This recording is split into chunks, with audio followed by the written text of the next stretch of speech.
Hello, hello, hello, and welcome to another episode of the Full Quota Podcast. My name is Mpho and I've got Tim Delace with me here. Tim, we've had our little review show of the World Cup. Now we're looking forward.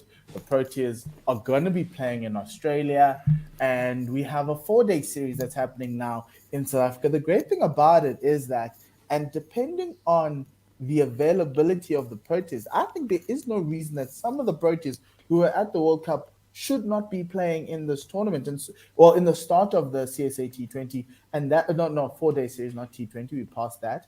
And so, Tim, that's where we are. That's our show today. But you can tell us a little bit more. How are you doing? And yeah, the 4-day series starts tomorrow. It starts tomorrow with the real cricket, the proper format, as I like to call it. The format that makes you a proper cricketer, not a T20 smasher. Yes, it is. And there are going to be Proteas playing. There are going to be Proteas available, shall we say, available. So people like Dean Ergo are returning. People like Carl for Raynard will be returning. People like Saul Ervier is available. Saul's told me that he's fit and raring to go. Hitting the ball on the nets, so he's back to full fitness. So and as we will get into, there's a lot of spaces available now in that Proteas lineup coming from where they are. So there's a lot to play for in these two rounds in particular. A lot to play for. So that's true. I want to go into that. So the show today is the CSA 4-day series preview. Who needs a big start? Remember our show. Please do subscribe to our YouTube channel. Please do go to Patreon if you want to give us support us a little bit more. We're also on Instagram. We're also on Twitter. We're also on Facebook at One World Sports Radio. Search for that. You'll find us. It's a little bit easier. And the show's on all those platforms. We also got on Apple. We're also on Spotify. We're also on Anchor Podcast for the audio version if you're thinking about listening to us on your drive to work. CSA 4-day series starts. The first thing we need to go through, Tim, is have a look at the promotion relegation so everybody knows what's going to happen. And I'm going to try to explain this as best I can to everybody. I'm going to put it up and I'm going to explain this as best I can. If you can see there, it's over 2 years, and every tournament where each team finishes, there's a ranking that is ascribed to them, and there's a point that is subscribed to them. So, for instance, the Titans won the 4-day series; they got 14 points. The team that came second, that being the Warriors, they got 10 points in that 4-day series. And if you look at the CSA 1-day Cup, the Lions won that. They got 15 points. The Titans came second. They got 10, and it goes down like that, 7, 5, 3, 2, 1. And there are zeros here as well, which is very, very scary, to say the least. But anyway, that's how the scoring system works. And so you can see that the Titans won the CSA T20 challenge this year. They got 15 points and they got 10. The interesting thing here, Tim, is that the bottom team at the end of the entire series, so T20 4-day series and 1-day Cup, will be the one that's fighting promotion relegation. So, for instance, the bottom two teams right now, and probably even Western Province, I don't want to leave Western Province out, as well as the Warriors, because anything can happen, because anybody at the bottom four, if they get second, they're out of the bottom two.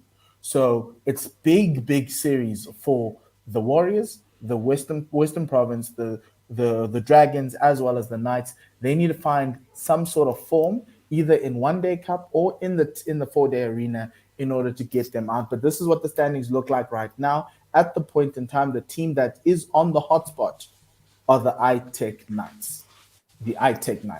And the team that's looking to bubble up is the Northern Cape Heat. So they'll just be swapping because they come from the same big franchise. So, Tim, that's essentially what the promotion relegation looks like. If we were the Dragons, if you're the Knights, you need a big showing in the CSA 4-day. If you look at last year in the 4-day, the teams at the bottom, 2 points, 0 points, 1 point, that kind of gives you an indication that these teams might end up struggling. They did make changes, but that's just to give you a lay of the land. Then we move on to the fixtures, Tim. The fixtures starting from tomorrow, Thursday, the Rocks play the Warriors in Bullen Park in Paarl.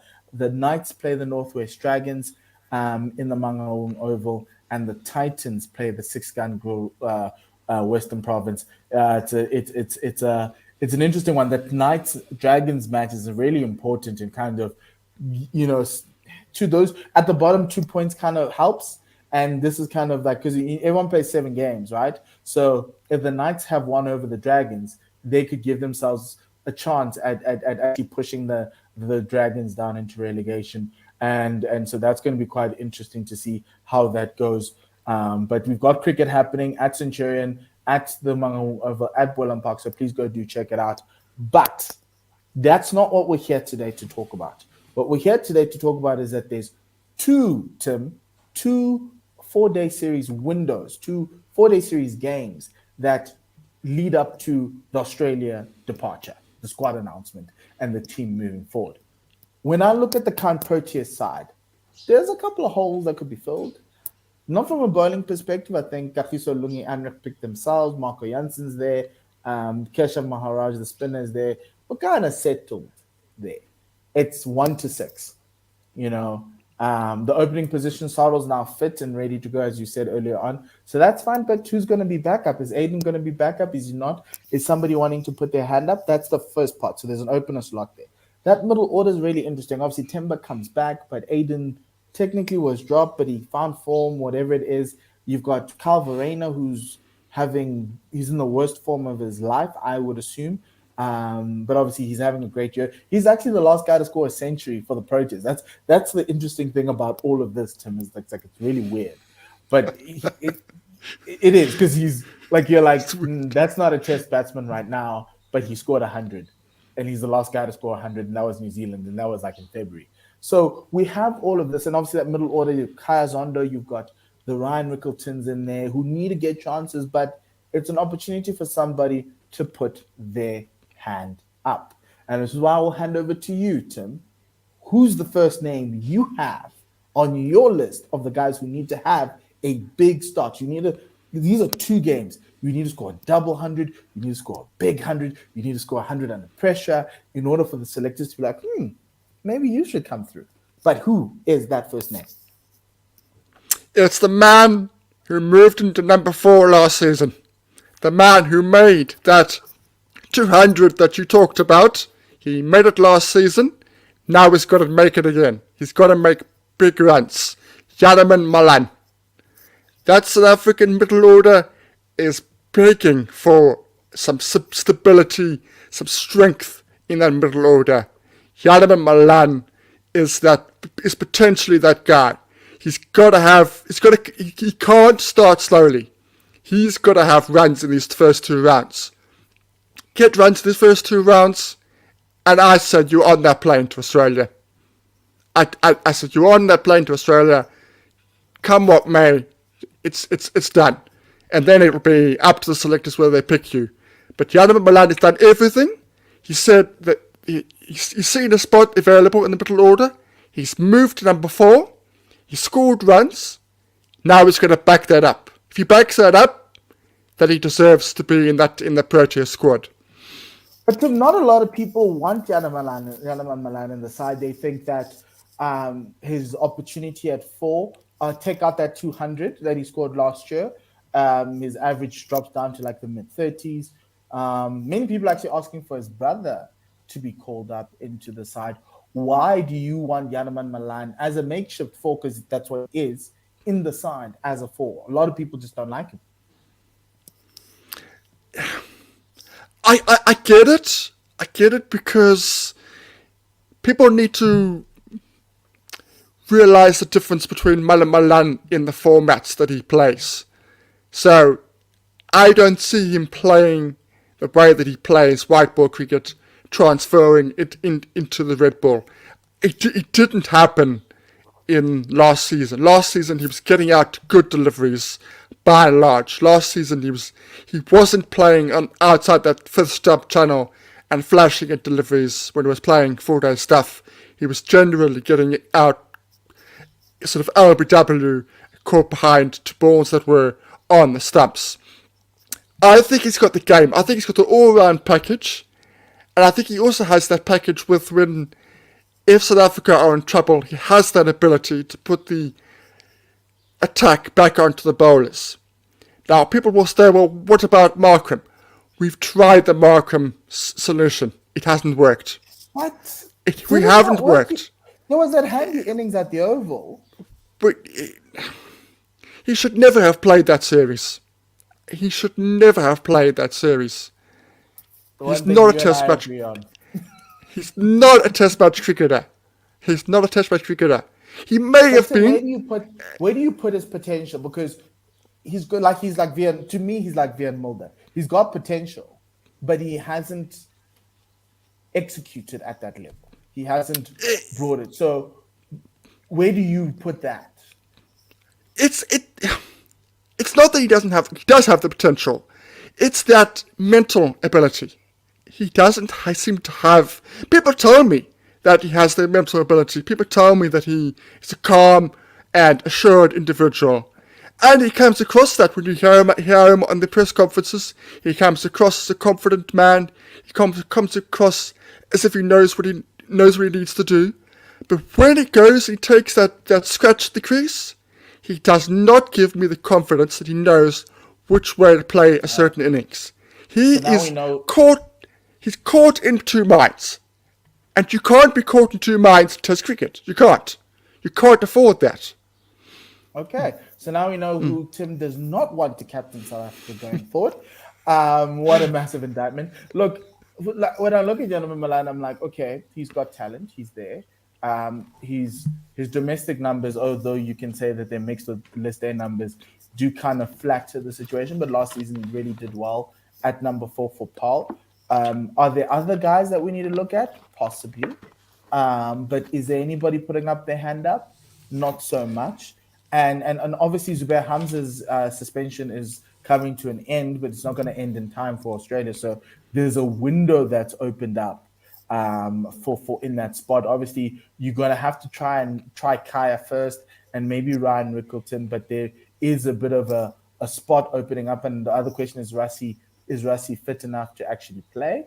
I think he might be for that final window for the Lions. So that's going to be quite interesting to kind of give guys an opportunity. But in that little 4 ambit, Janneman Malan is a guy who needs to have big runs to get themselves in. Everyone else, like Kaya Zondo, Ryan Rickleton, even Rassie van der Dussen, they're incumbents. They're there. They're already in the selector's eye line. He needs something big to get himself in the selector's eye line. And they play the Warriors. No? Yes, the Warriors in Paul. So it's a big game, big weekend for him. Because if you score a double century or even a big century, by all means, the selectors are looking at you. Your next name, Tim, who needs a big start? Because obviously there's 2. Who's the next guy? So, rightly, there is a bit of a discussion at the top of the order. There's a perfectly legitimate argument to be made about that. I just caution a little bit of a caution towards that because I think Peter was hardly done by. I think he was hard done by. He could easily still be within that opening spot. Mm-hmm. Some people we like to throw away 30-year-olds, so I wouldn't even be selected if I was doing well. So let's. Yeah, I thought Sarlo did enough in England. I thought he did enough. He did enough to hang on to his place. He had a very good 73 early on at the tour. He looks very much the part. He looks very much as if he belongs there. But the numbers suggest otherwise. So there will be questions asked if he does not have a successful tour of Australia, which against an Australian attack may well happen. So with that in mind, the next one for me is Eddie Moore. Eddie Moore has made the big jump. He's decided to move. He's gone from the Warriors. He said, I'm moving from my comfort zone. I'm moving from the place that I've called my home for a long time now. I want a challenge. He has publicly said part of the reason is he wants to be playing for South Africa. And the way he feels he can do that is he needed a fresh start. He needed a fresh challenge. And he's got that at Province with a young, inexperienced side who didn't have a good T20 competition. I think they're going to be better in the 4-day stuff. I think they're better balanced. I think Daniel Smith is better, longer format cricketer, for example. John O'Bird being fit will be better. But Eddie Moore, if Eddie Moore can get runs at the top of the order for Western Province, and he is the sort of Dean Owengar mould. He likes to build an innings. He likes to be batting for long periods of time. So if he can do that for Western Province, that could well put him in the selector's eyes as a backup opener for Australia. Look, it's a massive test for a guy who has been seen as a flat track bully, a guy who doesn't score fast enough. That's what was Eddie Moore to a lot of people, in terms of when you asked a lot of guys around him. That's the thing. He scored lots of runs, but it was either at home or it was either on flat tracks. And he's going to get a Centurion track. It's been raining around. It's going to be juicy. It's going to be bouncy. It's going to have all the things you need to test a test batsman at that level. It's the greatest moment for him to shine. If he can score 100 on that pitch with all this rain around in Johannesburg and Pretoria, I think he's one to be considered as a backup on tour. I don't think he will play. They will drop Sarro at the end of the tour. It's three test matches, so it's not enough to chop and change unless if you want to do the whole Stephen Cook, I'm going to drop you for the last test and the guy gets for the new test. It just makes everything really weird. So I say if you are going to move off SJ, do it at the beginning of the series. I am saying there's no need to drop SJ. Him and Dean Alger's partnerships speak for themselves. We all know that opening is the hardest thing in the world. The stats, yes, his individual stats don't work out, but as a collective, they have enough innings of 50 plus together in Sarro's short test career for him to be warranted a longer run in the side. He scored a 73 in England when everybody doesn't have a significant score above 50. Nobody scored 100 on that tour. I think that was the highest score by a South African on that tour anyway. So I'd be hard pressed for you to drop Sarro. But from a pipeline perspective, from a perspective of where everyone else is coming, he's the guy. He could also be a number 3. If you want that hard stopping guy who is, because you can see the similarities between Keegan Peterson, Eddie Moore, and the two and Dean and the guy, and thinking that could be it, because that's the position that's going to be open. Timber's going to bat at 4. The question is Janneman going to bat at 3, or is Eddie Moore going to be dropped down, or are you going to drop Sarro down to 3 because you want to do left, right, left? But he's a shoo-in. If you can put the runs down, by all means, especially at Centurion, I'm in for Eddie Moore, and that's essentially what it is. Yeah, massive for him. I think if he scores runs for Western Province this weekend, yeah, it's one of those situations where you side-eye the selectors and be like, hey, dudes, that dude. But Tim, your next name. Let's move on. Next name. I'm persuaded to go towards the. No, I'm not. I'm not going to go. I'm not going to go back to Province. I'm not going to go back to Province because then I'm going to be accused of all sorts of bias. There's no other player in Province who deserves to be in reckoning outside of Eddie Moore. But anyway, But anyway, who's your next name? So the next name, if you go for this weekend, so we've got I'm gonna have to go. No, I'm gonna double myself. I'm gonna go Jason Smith. I'm gonna go Jason Smith. Middle order. Our problem is a middle order, and that's where I'm gonna go. I was gonna go back to par with Peter Malan, but I think Peter Malan's days with the Proteas are over. I'm delighted for him. No. Okay, so I'm gonna go with I'll go with both of them. I'll speak on both of them. The Jason Smith argument. The Jason Smith argument is a simple one. Jason Smith argument averaged 40 in 4-day cricket last 2 years. His numbers are not great in the white ball stuff, but he's averaged over 40 in the last 2 seasons. He's backed that up. He said, I am available. He's been messed around a little bit at Province. They weren't sure what to do with him, whether he was a bowling all-rounder or batting all-rounder. The Dolphins have transformed him. The Dolphins have said to him, you are a batsman. You are a middle-order batsman. If you look at how few overs he's bowled for the Dolphins, it is a marked drop in the overs he's bowled at the Dolphins as to where he was at Western Province. And he's backed that up. He had a decent T20 competition. It's not his format, but he actually had a decent one. Strike rate is 120. But he's got the numbers in the 4-day stuff. He's a stroke maker. He is the guy that looks good when he gets to the crease, unlike Markram. Markram looks nervous, Markram looks unsure. Jason Smith does not. Jason Smith, once he gets in, he's very difficult to dislodge. So what number is he going to bat in the Proteas if he 5. wanted to bring him in at 5? 5. So 5. that means he needs to beat off Ryan Rickleton. Or are you batting Ryan at 3? No, he would have to. At the moment, that would have to be the case. At the moment, it's Kyle is going to be keeping, and I'm backing Kyle for the moment, and Rickleton will have to sit out. Okay. Jason Smith would have to average over 50 this year. You know, he's got 40 is good. It's fantastic, and it's consistent. But if you want to be in that Proteas setup, isn't he more of a guy who hasn't given us the numbers for us to say, okay, because the guys we've spoken about, Janneman Malan, he averaged of close to 50 last year, and we know what he can do opening the bat the years before. Eddie Moore averaged high 40s over the past couple of seasons. Whereas Jason Smith, yes, he was pushed around. Last year averaged 40.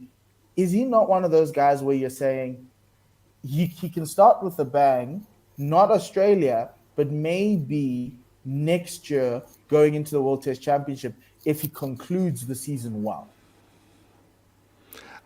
I'm saying because of the fall of the Proteas in the middle order, they are genuine places available for me. I don't think there is anybody in that South African batting lineup that can say, I'm definitely going to Australia. But isn't it a risk though? New coach, it's a risk. It's a coach.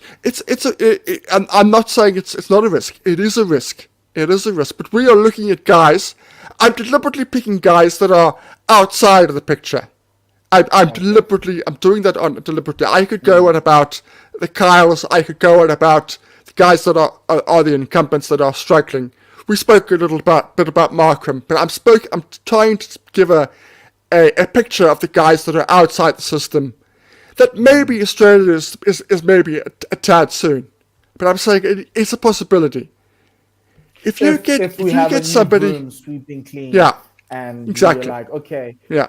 If we're thinking of an alternative 11, of an 11 of guys who you wouldn't normally take a punt on just a normal day, but there's something there that could come through if you developed it well. Is that what we're trying to get at with Jason Smith? Because the other two speak for themselves. Jason Smith for me is, I see it, I do. My eyes tell me there's something there, but it feels to me similar with an agent that it's not there. And so my only question is, there are guys like Kyle who have given us the numbers, but it hasn't translated. You're saying, Tim, we must take a punt on Jason Smith. And it will come saying it's a possibility. I'm saying we keep our eyes open, and it's a possibility. But he's not playing this weekend. The Dolphins aren't playing this weekend. They're playing next weekend. So he's going to have one massive game to get himself in. The other guy, obviously, is playing. Yes. The other guy's Raynard and Tonder, and he's playing this weekend. A lot of people will ask about this kid. Similar to Eddie Moore to me, flat track bully, had a little bit of an offish season last year. He needs to get back on because he was in the radar before. He's no longer there. Had an okay CSA T20. You can see that he was thinking, he was learning, he was adapting his style to the cricket. He's an opener. He's a top order batter. He can bat anywhere in the top order. Isn't he the guy who should be? If he has a big 2 weeks, surely he should be in consideration, just like the other two. The problem with Raynard, there's a problem. There's a big problem with Raynard. His lack of runs, and I'm talking a lack of runs outside Bloemfontein. He's hardly made a run outside Bloemfontein. So if he's hardly made a run outside Bloemfontein, how is he going to make runs in Australia where it's going to be fast and bouncy in a general sense? I don't see it. Raynard for me is the guy that has got to play a season and make runs all around the country. That's my problem with him. He's got to prove that he can score runs away from home.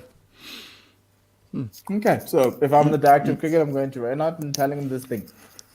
Any other names on your list, Tim? Do you have one last name for us all? We have got names, but they are not evolved this weekend, which we will get into as the season gets in. We don't want to. Question for you, Tim. Wicketkeeper batters. Carl is struggling. Where do we look to for wicketkeeper batters? Carl played club cricket this weekend and failed. Club cricket. We know that. Yes, he failed. But who's the next guy in line? Do we give the gloves to Ryan Richardson? Answer my question, Tim. Like, what's going on? Yeah, that's a shame. That is a real shame. I'm gutted about that. It's a toss-up, literally. You could take a coin and you can have Carl on the left and Rickerton on the right, and just say, boys, if it's heads, it's Carl. If it's tails, it's Rickerton. But surely Rickerton gets a longer run because he's new into the setup and he hasn't had as long a run as Kyle. Kyle's been from the West Indies up until now. Do you do that? Yeah. But absolutely. But when I saw him in England, I was concerned. Just as I was concerned about Kyle. In that game against the England Lions, I said to myself, this is your time. This is your time, Ryan. This is it. You score big runs here, you're playing the first test. I firmly believed if he'd made 120, 130, he would have played the first test. I firmly believe that. But he looked scared. I'm not saying he was, but he looked out of his depth in that fixture. But he's new. He's supposed to. I know, but he looked. You get guys who start from in their first game at the Proteas or the SA Emerging, and they look the part. He did not. I'm not saying he isn't the part. I'm not saying he can't do it. I'm saying as soon as I saw that first innings, I said he's not playing the first test. It's finished. It doesn't matter what he makes in second innings. He's not playing. Mark's going, that boy hasn't got it. I'm not playing. I'm sticking with Kyle, and we saw what happened. And Aiden. So I want him to score runs. I want him to look the part. I want him to be the keeper. As I do. I think batting wise, we would be better off with Ryan long term.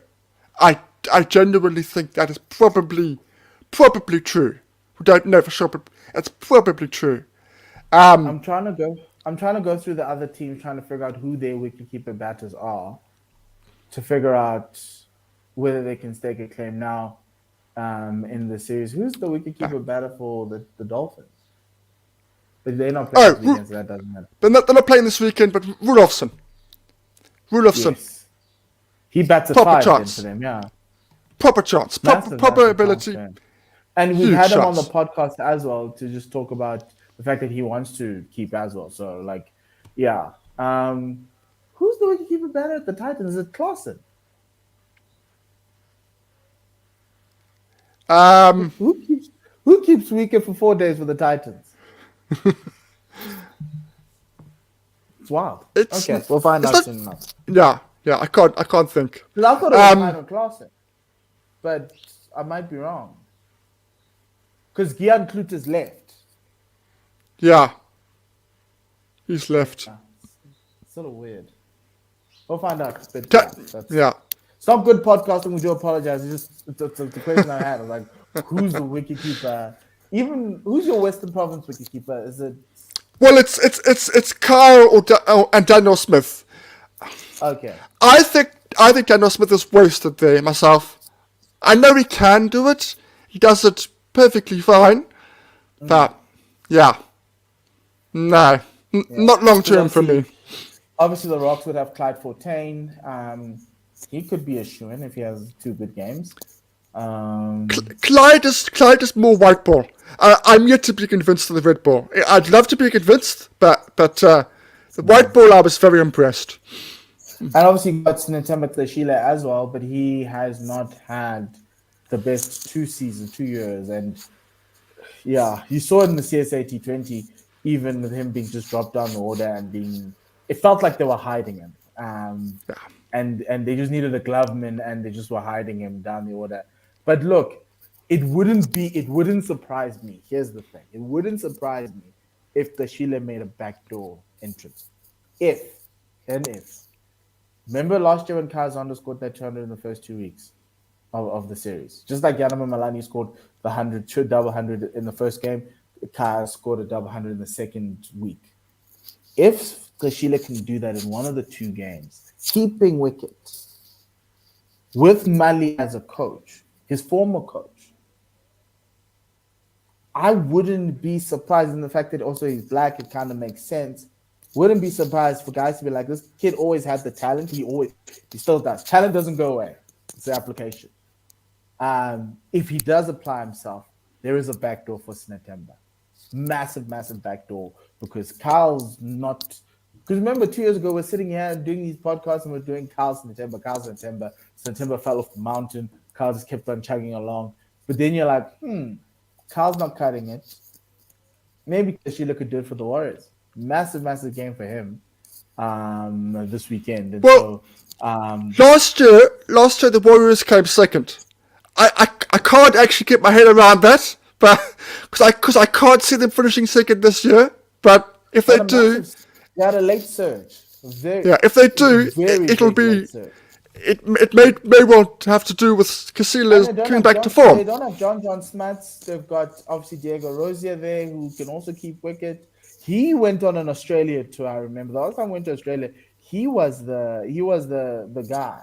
Was it? No, it was Rudy Second. He was the he was the guy. But yeah, look, John's not there. Matthew Bretzker needs a big weekend if he wants to put himself into any reckoning. And yeah, look, I wouldn't be surprised. Backdoor entry, Tleshile on tour. It would be wild, but we've seen wilder picks before. We have. Yeah. So it's just, it would be like, oh snap, this guy's back. He needs that type of oh snap, Tleshile's back. But I think Tleshile would need to, if he scores a double or a big 100, he'd need to follow it up with some significant runs in the second weekend. But Tim, let's end it there. Remember, everybody, we've got CSA 4-day cricket happening this week. The first week starts with the 3 fixtures: the Rocks versus the Warriors in Boland Park, the Knights versus the Dragons in the Oval, and the Titans versus Western Province at Centurion. It's going to be great. Please go out and check them out and support our domestic cricket. Let's flood the channels and let's get focused back on the domestic game, because I believe that if you focus on the domestic game, you get it right, the Proteas will sort themselves out. We haven't been focusing on them. We've been focusing on the Proteas team. We've been focusing on other things other than the CSA other than domestic cricket. So if we can do that, we can sort out our cricket. But Tim, thank you very much for joining. And yeah, we'll be back again on Monday, probably discussing what happened on the weekend and who needs to go on a plane and who needs to go home or stay home. Outside of that, I'm just gonna finish off. Just a reminder that all of those games are on the CSA YouTube channel. So all of those 4-day games will be live streamed, so you can watch it. If you can't get to the ground, get as many people watching that as possible. The more people who watch that, the more likely the Cricket South Africa will sponsor 4-day cricket. That's how it works. The more eyeballs watching, the more eyeballs watching it, the more likelihood that we'll get sponsorships. Yeah. Outside of that, thank you very much, Tim. Goodbye, good night, and Lesale Kakafiso.